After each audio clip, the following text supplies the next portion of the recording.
Hey everyone, my name's Sirac and I will be giving a speech today on a topic that is very special to my heart, something I'm very passionate about, curious about, and a topic that I get to actively engage in my vocation. So I work as a college pastor. I spend about 40 hours a week with students, with college students on campus, leading a college ministry. And then I work part-time on the side as an adjunct professor of sociology with a local community college in the Dallas area. And I was planning on studying sociology full-time out of school, but I felt the Lord call me into full-time college ministry. But a huge door opened into academia to where I've been an adjunct professor, considering my PhD for many years, but still working both in academia with sociology and with college students. I decided to study sociology in school because it was because it made me very curious and it made me very interested in learning about people and the groups around me. Sociology is the study of groups, the study of what happens to human behavior, human thought processes when we are involved in group activity. Now, all of us are involved in groups. We're all a part of an ethnic group, a racial group, a gender. You're grouped into the gender that you're a part of. We're a part of a nation. We're a part of a country, a city, a religion, a denomination. And sociologists are interested in asking not just about individual behavior, which would maybe be a question psychologists would be interested in asking, but sociologists are interested in asking about group behavior and group dynamics.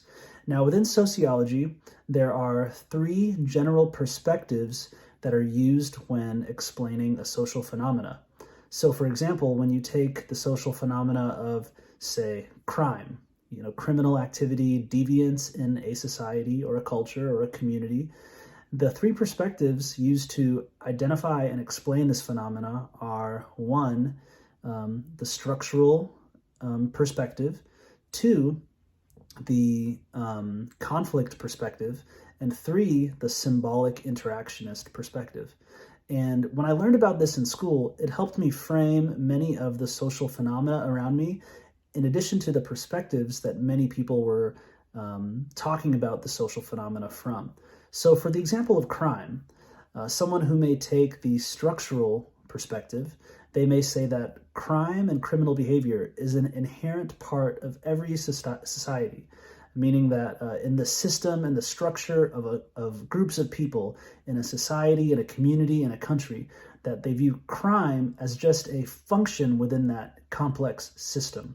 So if someone talks about crime from a perspective of let's eliminate crime, let's deter crime, let's fix crime, a structural perspective individual may think, well, there's never really been a society that's ever existed without crime, without criminals, so we have to treat the social phenomena as if it's a part of the system and not just an outlier. Okay, so that is the structural perspective. The second perspective is the conflict perspective. Now, this individual may look at crime and say, crime exists because of conflict between two opposing groups, meaning you have the rich and the poor. And the reason why we have crime is because the poor seek to have what the rich have, so they commit deviant acts to obtain it. They achieve legitimate desires through illegitimate means. And the reason why there's crime is because the rich oppress the poor, exploit the poor, condemn the poor. And so crime can be explained through the lens of the conflict perspective. And so they may look at other social phenomena like poverty or education or issues in healthcare from either from a structural perspective or a conflict perspective. Now, the third and final perspective is the symbolic interactionist perspective. And the symbolic interactionist perspective would look at the social phenomena of crime through the lens of criminals commit crime because they are interacting with symbols. And if we change those symbols, it would change their interaction with it.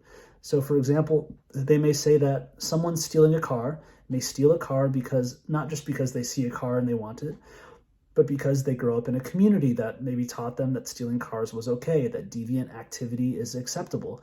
They grew up in a community where, the school was underperforming, maybe they had an abusive household, or maybe the symbols they interacted with growing up communicated deviant activity is okay, And so in the same way that someone can choose to engage in crime, they can also choose to not engage in crime. So the three perspectives, the structural perspective, the conflict perspective, and the symbolic interactionist perspective, are three key perspectives to know and understand when engaging with sociology and engaging with the complex world around us.